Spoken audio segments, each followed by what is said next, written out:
It's on pause. And so I'll call the meeting to order. So the first thing is the approval of minutes of April 20th. Is there a motion to approve those? I move to approve those. Okay, second. Second. Okay, any discussion? All those in favor? Aye. So next is communications. Any communications? May I? Sure. I would just like to state that we lost a Cornwallian this last week, John Miller. He was a very special man, reached out to many of us. He was one of the very first people I ever met. And I just wanted to say a blessing and call the town's attention. Thank you. You're welcome. Thank you for that, Priscilla. I know John loved the town, and for many years he covered the Board of Selectmen with his Cornwall briefs to keep people informed what we're up to, and took great delight in being part of the April Fool's edition of the Cornwall Chronicle, among many other achievements. So anyway, he is missed. Any other communications? Any additions to the agenda? Nope. Okay. Hearing none, we'll go into COVID-19 coronavirus update.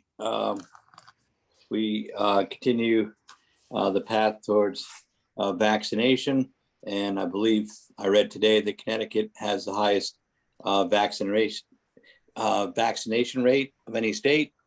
So again, thanks, people are making that happen.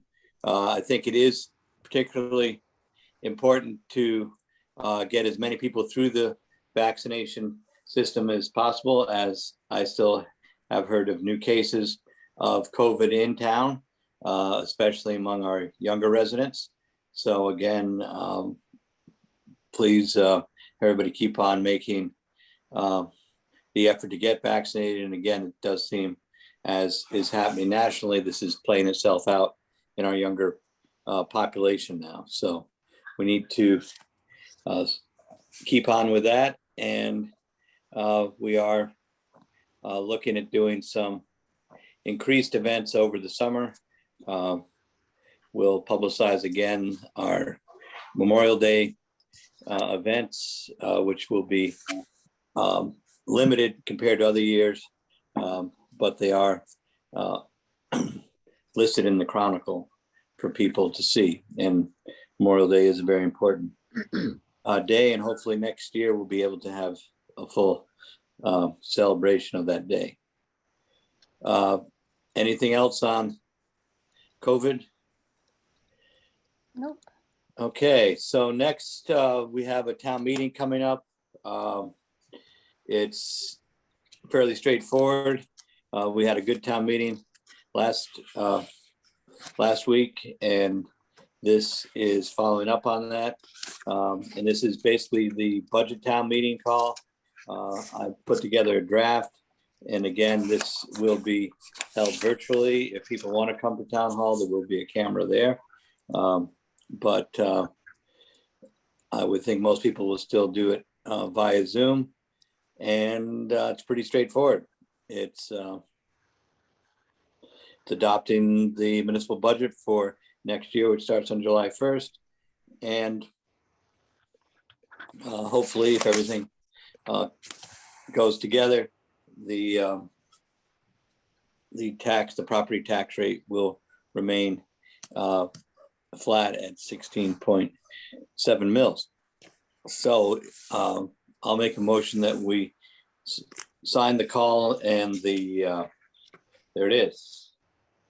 One item that we sign the call, calling the town meeting together on Friday the 21st at 7:30 p.m. Town Hall. Thanks for putting that up. And again, if people want to get the link, call our office, and then You'll be added to the list that will be put onto all these Zoom meetings. So is there a second to I second. calling? Okay, thank you, Marina. Calling the town meeting for this purpose. Yes, okay, any discussion? Nope. Okay, all those in favor? Aye. Aye. Okay, next we have some exciting news from Congresswoman Johanna Hayes' office. Our Cornwall grant for the West Cornwall wastewater management project has made the first round of selection. So this will be forwarded to the Appropriations Committee of Congress with our Congresswoman's full support. And there are 10 other projects that have been selected for the district. So this does not mean necessarily we're going to receive this. But I did hear from their office today that the 5th district submitted their applications first, ahead of all the other districts in Connecticut. And again, we are glad for the support we received from that office in this process and all the people that have contributed to making a solid application. I asked the people who know more, when will we likely hear? They thought we'd hear sometime in June and maybe towards the end of June. So again, when we hear this, we'll swing into action and start making plans for a referendum to be held over the summer with informational meetings or early September or whenever the calendar lines up. But again, thanks to people who made all this happen, and we're on our way to Washington, D.C., which is good. Okay, any other thoughts about that? That's great. Yeah. Okay, we have a food pantry update. Is Heather with us tonight? Yep, Yes, I'm she here. is. Hey, Heather. Hey, Okay, thanks for joining us. So, sure.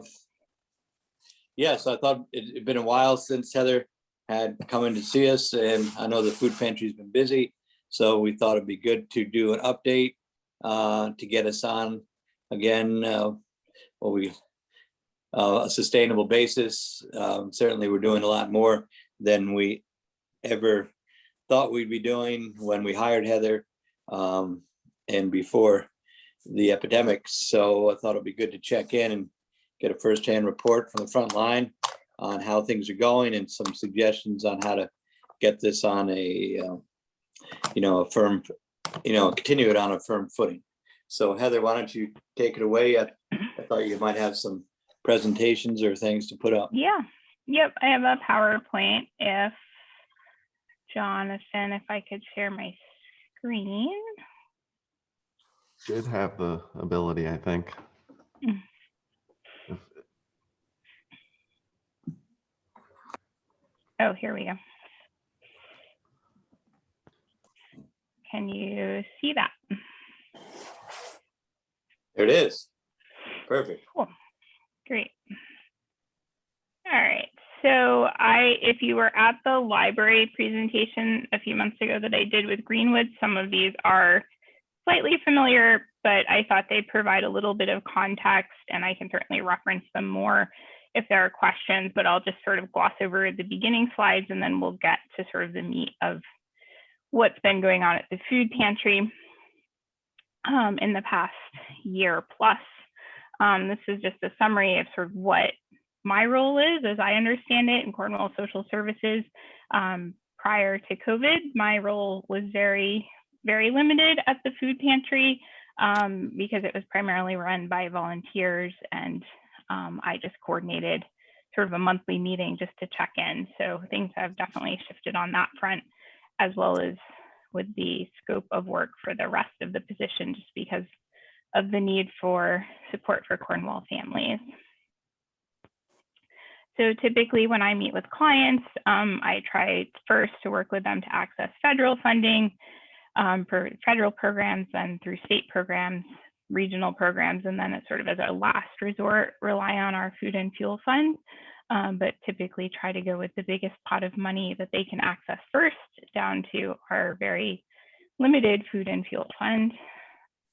And these are just some of the organizations that I would make referrals to or partner with as part of that process.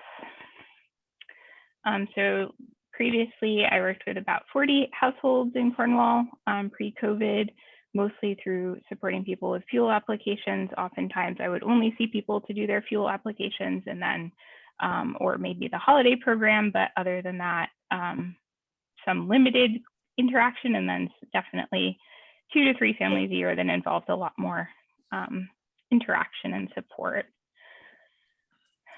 Right now, and over the past year, we've seen a big uptick in stress related to paying bills, especially rent and mortgage. Eversource is currently not doing shutoffs due to non-payment, but we know that is going to be changing, and they've petitioned the governor a few times already to try to get them permission to be able to start shutoffs again. Internet access, paying internet bills, heat, fuel assistance, and car insurance, like all of these, any kind of bill you can imagine. You know, when COVID hit, initially it was our families who were really hit first, and I think where we saw the most need. Right now, we have, I think, 6 or so single guys who have no prospect for work, and disability applications are pending for them. And so that's really where we're seeing the most dire situations, even though they're using fewer resources than some of our larger families. So in regard to the food pantry, when COVID happened last March, when COVID started, our volunteers, who are primarily older, lovely women, had to bail out because they were concerned, understandably, about being in a vulnerable situation. So we closed down the food pantry, which had been operated out of the small closet in the basement of the day room. And UCC has been wonderful to let us use the parish house and the day room. Currently, we're back in the parish house, but unfortunately, we need to vacate that space by the end of May. So we'll be back operating presumably out of the day room in the downstairs of the UCC church. So as I referenced, you know, we've seen an increase in the number of families needing support, or households needing support through COVID. We have 27 families per week accessing the food pantry, 45 adults, 43 children. We have a grant through the Cornwall Foundation that we've been providing food to CCS because kids are showing up. You know, Cornwall is the only school in Region 1 without a school lunch program. So packing all those lunches, especially for our larger families, is a very expensive endeavor. And so we're hearing from CCS that kids are showing up without enough food. So we've been sending over snacks and peanut butter and jelly and fruit and things like that. Yesterday, we partnered again with Park and Rec. It's been a really popular program, and we distributed meals to 65 people in town. So that's been a really popular, like, Goodwill type program, and we partner sometimes with CCS, and the kids draw pictures. So that's been really fun, and I think we'll continue to do that.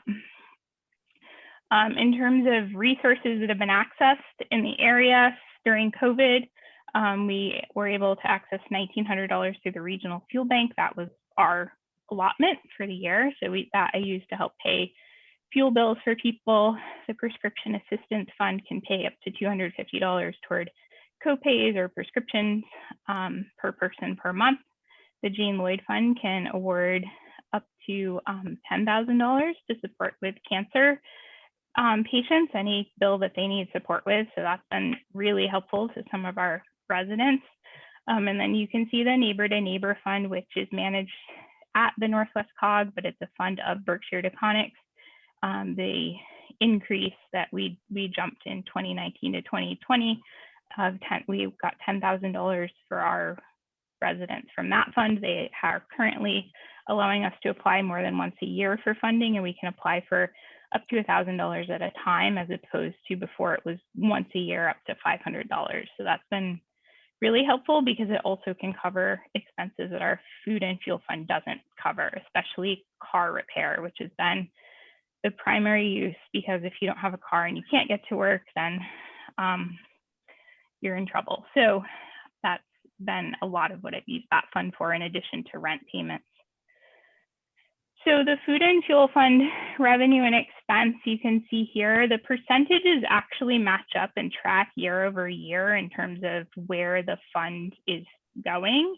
It's just the numbers are much bigger. So currently in 2021, and I'm using a calendar year for all of this, I should have said that, you can see that we've expended $32,000 so far in 2021, and we've brought in 66,000. So people were incredibly generous and remain incredibly generous to the food and fuel fund, both in terms of donations of food as well as financial contributions. So they really are making a big difference in a lot of our families who are and continue to struggle with COVID related loss of jobs and bills and all of the rest of it.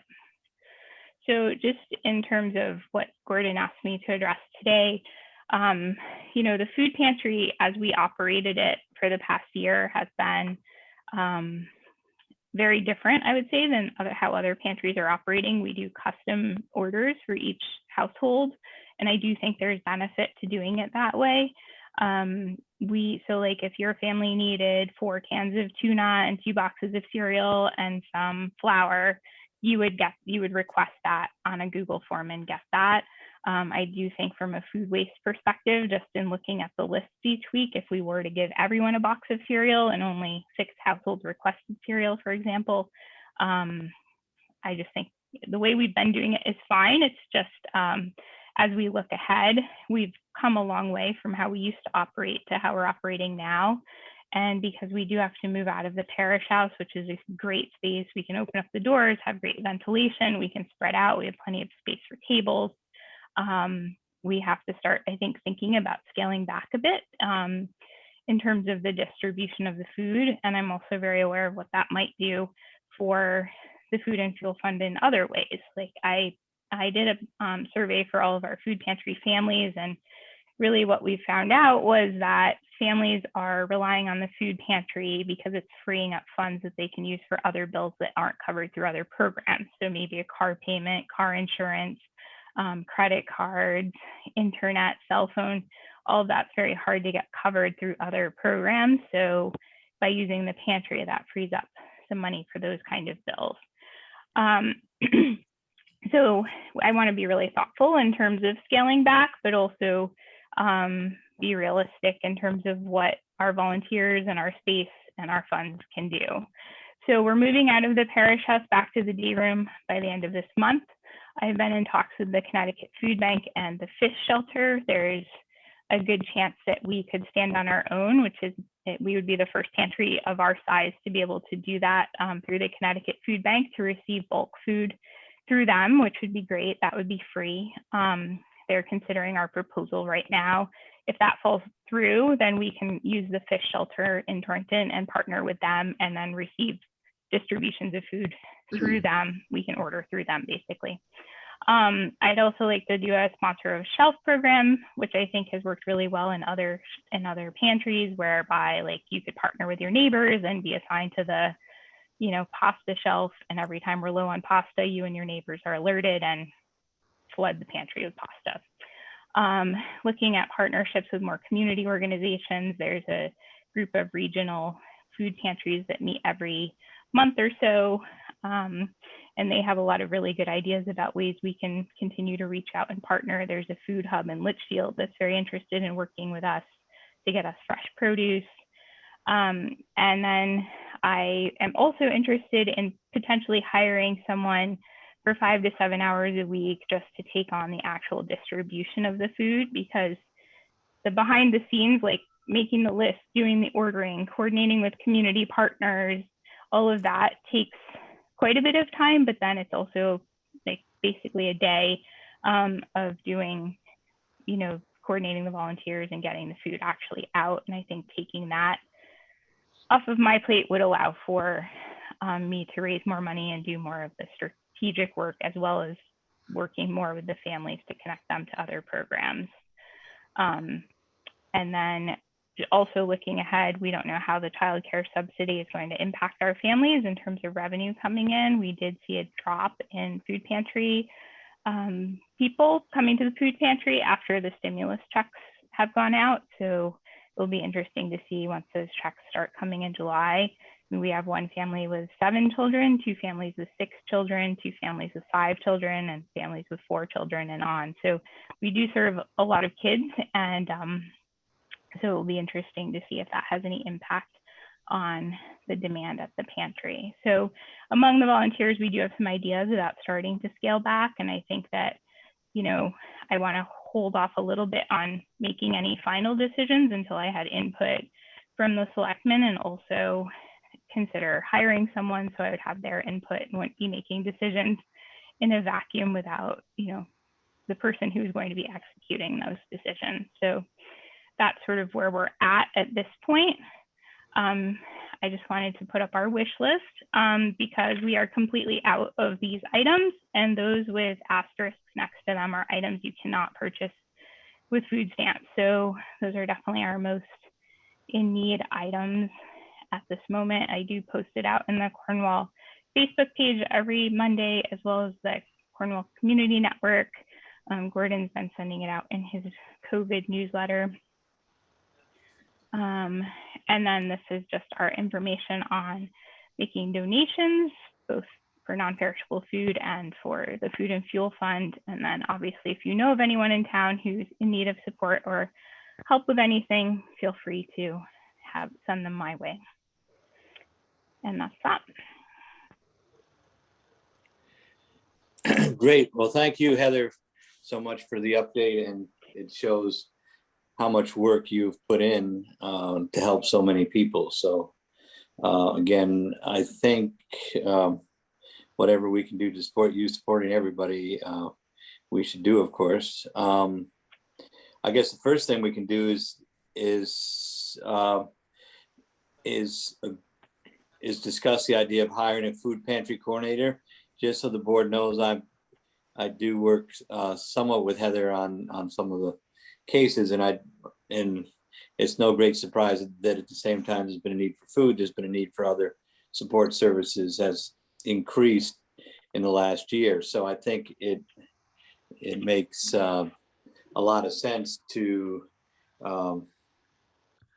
take some of this off Heather's plate and give her a backup person to help out with the food pantry. So we did get a job description for that. I don't know, John, did we get that over to the other selectmen, or you know? Not yet. Yeah. I was out of the office this afternoon. Sure.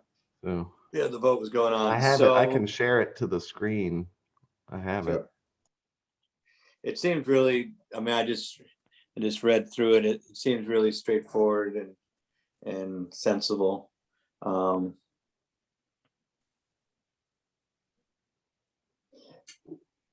only thing it didn't see on there that was on the PowerPoint was 5 to 7 hours is the expected amount of hours per week. And we would probably pay in the range of $20 or a little more per hour for somebody. So it would roughly be about $5,000 to $7,000 a year. And I think just to keep everything going, I think this is a good use of that. And again, the volunteers have been great, but as we go on to an ongoing situation, I think it would make sense to do this. I agree. I think honestly, the need demands this, and I think to help Heather and all the volunteers. I think this is an easy move to make. We Okay, do so that- have, and we do have a pending grant application into the Community Foundation in Torrington for $5,000, which would, if awarded, would come in July. So in thinking about this position and the rough numbers that Gordon just named, I think that it would likely cover that piece of it. And if we started the position just after we moved back to the day room area, it would allow that person to be sort of part of that process and planning. Okay. Yeah, so is that a motion to proceed, Marina? Yes, I move to proceed. Okay. I'll second that. Any discussion? And we do have, so we would, do you think there are people that you've been working with that would be interested in doing this, Heather? Yeah, yep, I've heard from Yeah. a few people. So I would, So- post it out to them. We can figure out what the application process would look like. Yeah. Yeah, I think if we go in-house with that, I think that would be good, because again, the people know the deal, you've seen them work. We've got a wonderful crew to choose from, and if somebody wants to step it up and make a more formal commitment, so much the better. Mhm. Any thoughts, Priscilla? No, I agree entirely. I think it's a wonderful job that Heather's been doing. And to get someone like this to assist is a very smart idea. Yeah, and again, thanks. I think we're about 300 people from Cornwall donating at this point over the last year. So again, and some people donate every month, some people donate annually, and it's all variety of donations, and that's not even include all the food that gets donated on a regular basis. I know somebody donated $2,000 of food delivered to the place, and Trinity Conference Center has been helping. There's someone who sells honey in town, and he gave us several $1,000s worth of honey sales proceeds for the food pantry. So I mean, it's come in all sorts of wonderful ways. Yeah, so let's vote on this piece, and Heather and I will work on a application process and get somebody on board as soon as possible. So all those in favor? I Aye.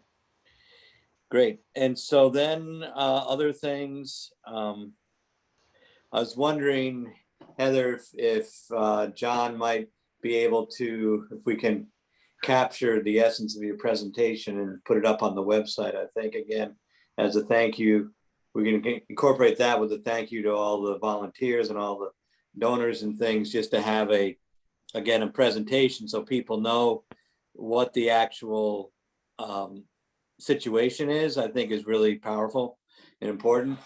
So if you'd be okay with that, I'd like to see if we can't put it up there. It'll be on the website.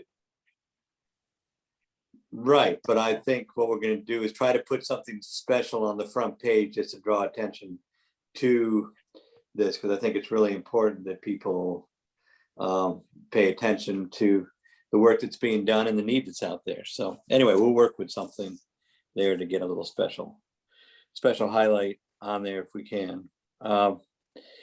Second thing, Heather, is it may be possible also to, are we still giving like gift cards to Big Y and things, or has that been pretty much replaced by? Yeah, we haven't in quite some time.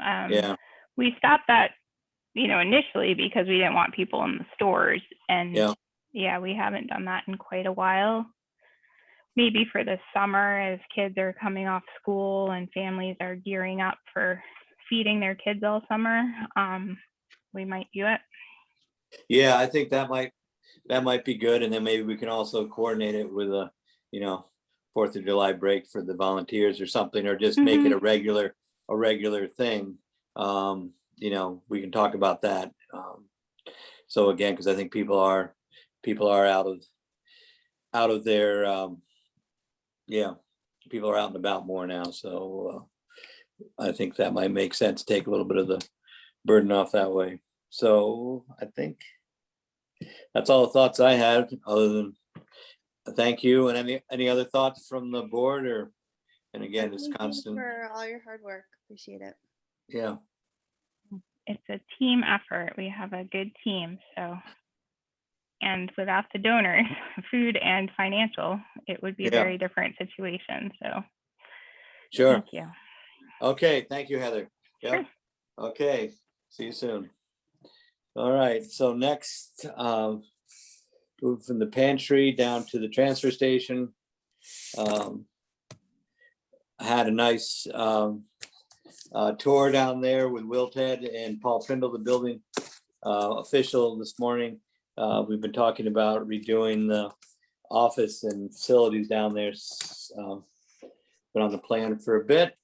So what we're looking at is replacing the office area with a new building on the existing slab, getting a trailer, construction trailer. It's a temporary office, so the management can move out all their equipment into the trailer and set that up. And that would go next to where the office is now. We also talked about there is an old ramp there to the north of the office, and we would take that out. We probably can do that with town forces, but that would make room for a trailer. And then we'd replace the office there with an updated building or a room about the same size. We'd have an updated heating system, electrical system, insulation, windows, all that good stuff. And then we'd put a new roof over the whole building with some more skylights. So that's the main building, what we have in mind. And then, so the thought is, at this point, is to hire one of our local architects or whatever, just to do a rough sketch of what we're talking about. And then we'd bid out the project and see when people can work on it. I know all contractors are generally very busy right now, but luckily this isn't a huge project. And there is, but it is tricky in its own way because you got to relocate power and a few other things that require expertise. So that's sort of the direction we're going with the main building. With the other part of the project is to do a shed roof extension on the swap shop off to the, I guess it'll be the north of the building, the right-hand side as you face it. And we would look at just an 8-foot wide building running the length, or a slab running the length of the building, and it'd have a metal roof come off on the shed roof angle, tying into the other structural part of the existing building there at the swap shop. And this would allow us to store tires undercover, which they're supposed to be, and would cost some money, but I think we're going to be dealing with tires for a long time, and to keep them dry and organized, I think is a good thing. So that's sort of number two that would be bid at the same time. So basically, the project boils down to replacing the office, putting a new roof on the main building, and putting a shed roof off the side of the swap shop for tires. So, and it's complicated enough that I think we should ask a couple of local architects if they would sketch out these plans, so it's not just me writing on the back of an envelope, but it's a little more formal and organized and code compliant. So, and Paul felt all this was good and didn't see any huge code issues there. Had some good suggestions about different types of heating and things that have updated themselves the 30 years since that building was built. So that's sort of what we're thinking. Is Ted, and I think I saw Will there. Is Ted here? Any comments? And I think it's great. Yeah, so again, we want to get this done. You know, I think what we would do is we'd get plans together, we'd put I mean, I think once somebody got in there, it shouldn't take too long to do it, but I think we would bid it out to contractors with the, you know, give us a start and completion date on it. You know, and then if we got a trailer down there, that takes the pressure off a little bit in case we find out there's some rotten places we didn't expect or whatever else. The crew could operate, you know, for a while outside while this is being constructed. So, any other thoughts? No, let's go for it. Okay. Will, any report from the front line? No, I just think it's the right thing to do. It long overdue. Yeah. It's a pretty And, integral part of the community.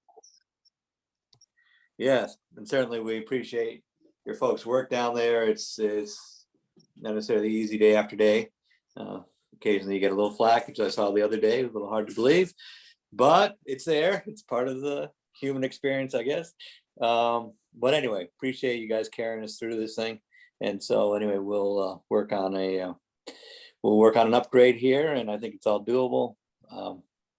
So anyway, thanks again. And yeah,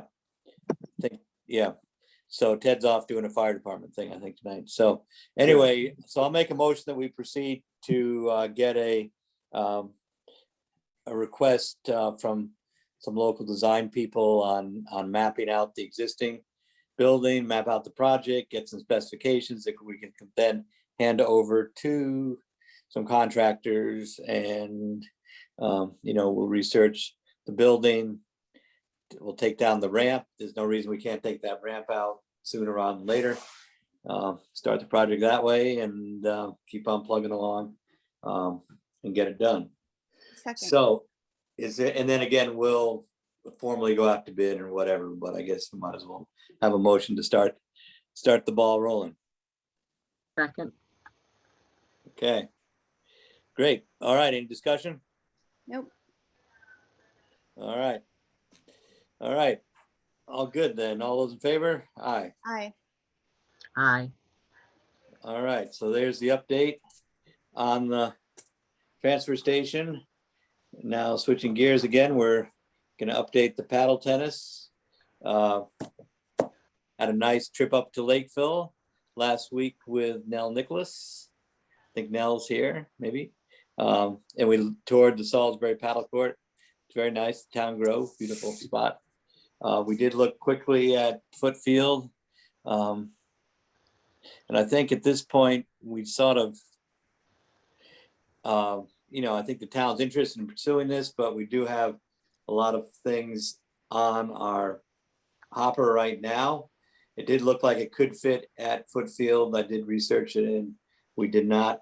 The current site plan does not allow for you know, night lighting, and it'd be a little bit of a tight squeeze there. So I think if we get farther along, we should talk to the neighbors and things on how that will all play out. But at this point, it seemed like we were gonna wait until we got like the West Cornwall situation figured out a little bit better, because that obviously is gonna have a big financial impact one way or the other with the town. If everything works out all right, we're gonna have money to do some more optional things. And again, we want to get some of the building projects organized so we don't just have everything open and pending all over the place. So Nell, did you have anything? Are you there? Did you want to report to the Yes. board on anything? Yes, hello. I thank everyone for their enthusiasm about putting a paddle tennis court in Cornwall. I've gotten a lot of positive feedback, and I thank you all on this call for offering your enthusiasm for the project, and totally understand that There are other priorities for the town, certainly West Cornwall, and just to be considered and to be in the hopper is really exciting for us. We wouldn't be able to build a court in 2021 anyway, because the court builders are so darn busy, because the sport has become so popular.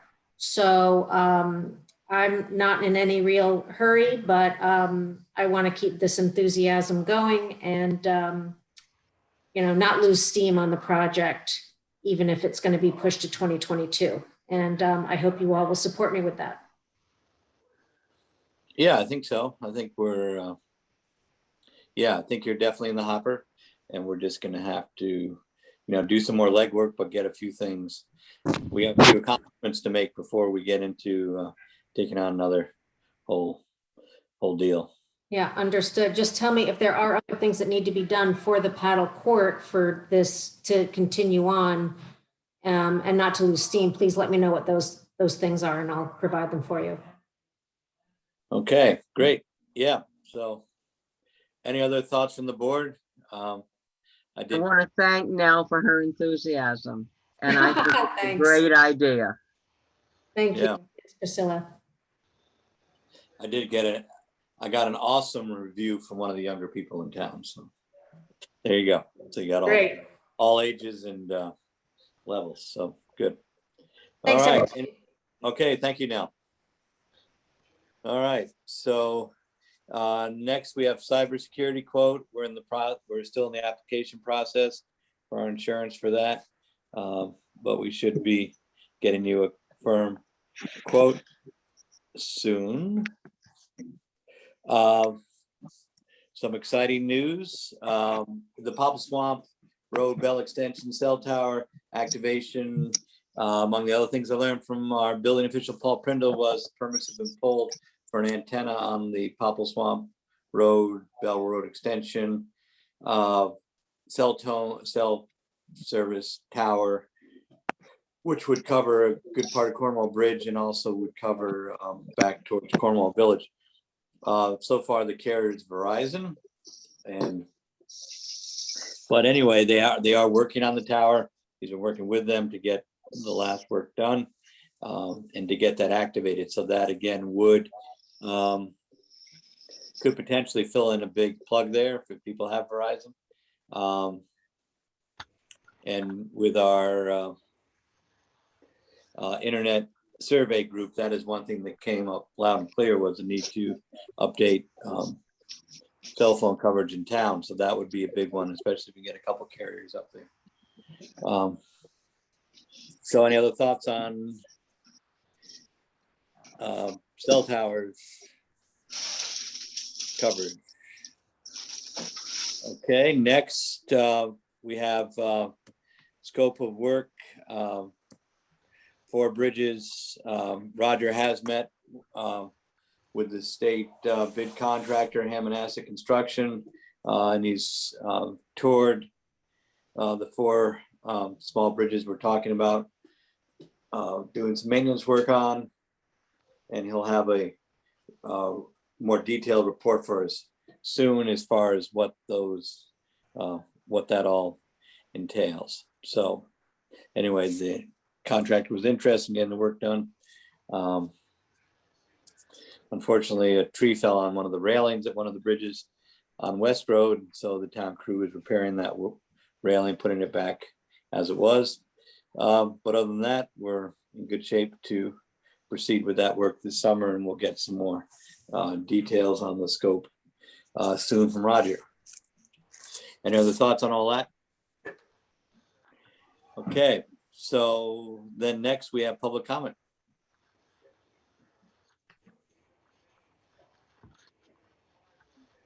I have a quick comment. It's Carolyn. Sure.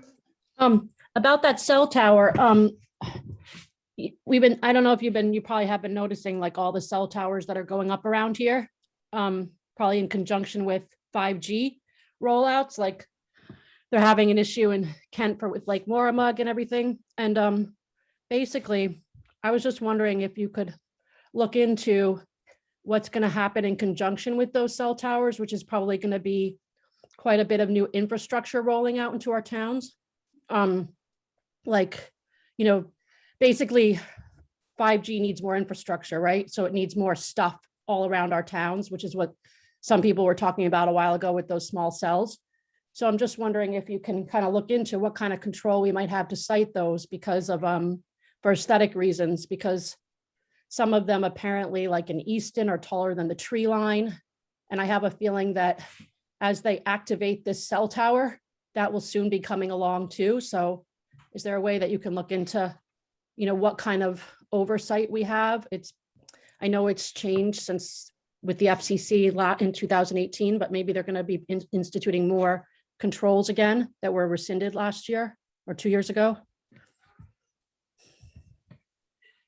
Yeah, we can look into some things, but again, I think it'll be good once we get some coverage to areas that don't have any coverage at this point. So, yeah, no, I'm yeah. not talking about that.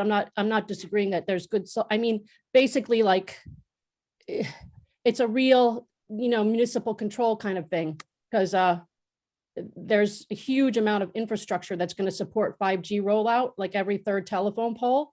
So you're talking about, this is what that guy was telling me a long time at the Attorney General's office, that it's going to be the biggest thing to hit our rural areas in terms of, he said it's the biggest thing to hit our rural areas that we have to look out for in terms of kind of changing the aesthetics of the landscape. It's like the biggest rollout of infrastructure you're going to have seen since electricity. That's what he was saying. Every third telephone pole, huge poles. So just that, but we might have some control over where it's situated. We might have some control over that. I'm not sure. It's very complicated at the FCC, right? Because of the changes. So it's not really a question about getting service. It's really a question about transforming our landscape. Okay. Any other public comments? Well, a comment from the press. I'm looking at the agenda. Press. I didn't see anything about, I haven't heard anything about your cybersecurity quote. Did you? Oh, jump into that? we're working on getting a insurance program to cover cybersecurity. So a lot of municipalities are having issues. So we're looking at having not just insurance, but also being part of a program that would do some risk control on keeping us from getting hacked, malware, whatever. Well, that's So. fine, but I just noticed, I thought maybe you skipped over it on the agenda. Well, we're in the process. We haven't. Sorry. Oh. We haven't. It's on there as an Maybe update. I probably did skip over, but we haven't.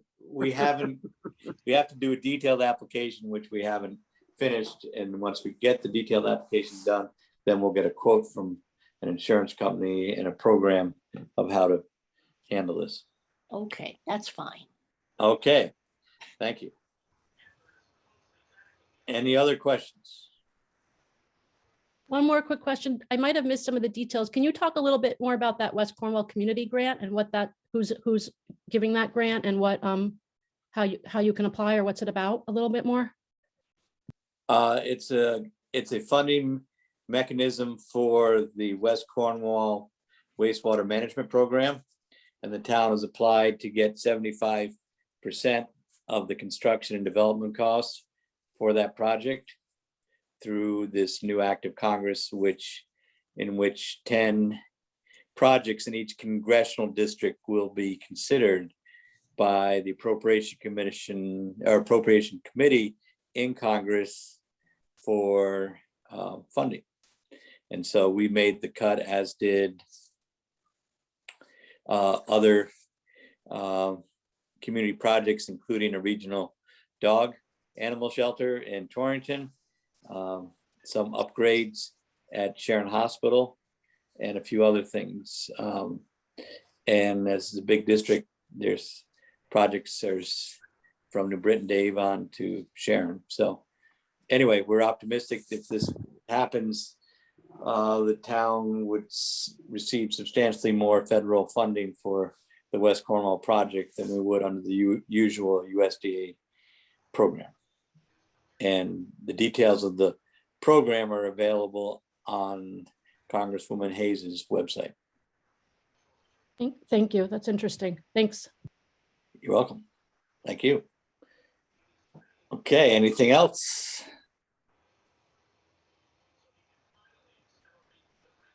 Okay, well, anyway, thank you all for checking in, and we've got some good projects underway here. So we'll look forward to seeing you. Again, we have our next selectmen's meeting in 2 weeks, and then we have a town meeting that following Friday, the 21st. So anyway, a couple of meetings that week coming up. Okay, so anyway, thanks a lot. Good night, folks. Right, thank you. Thank you.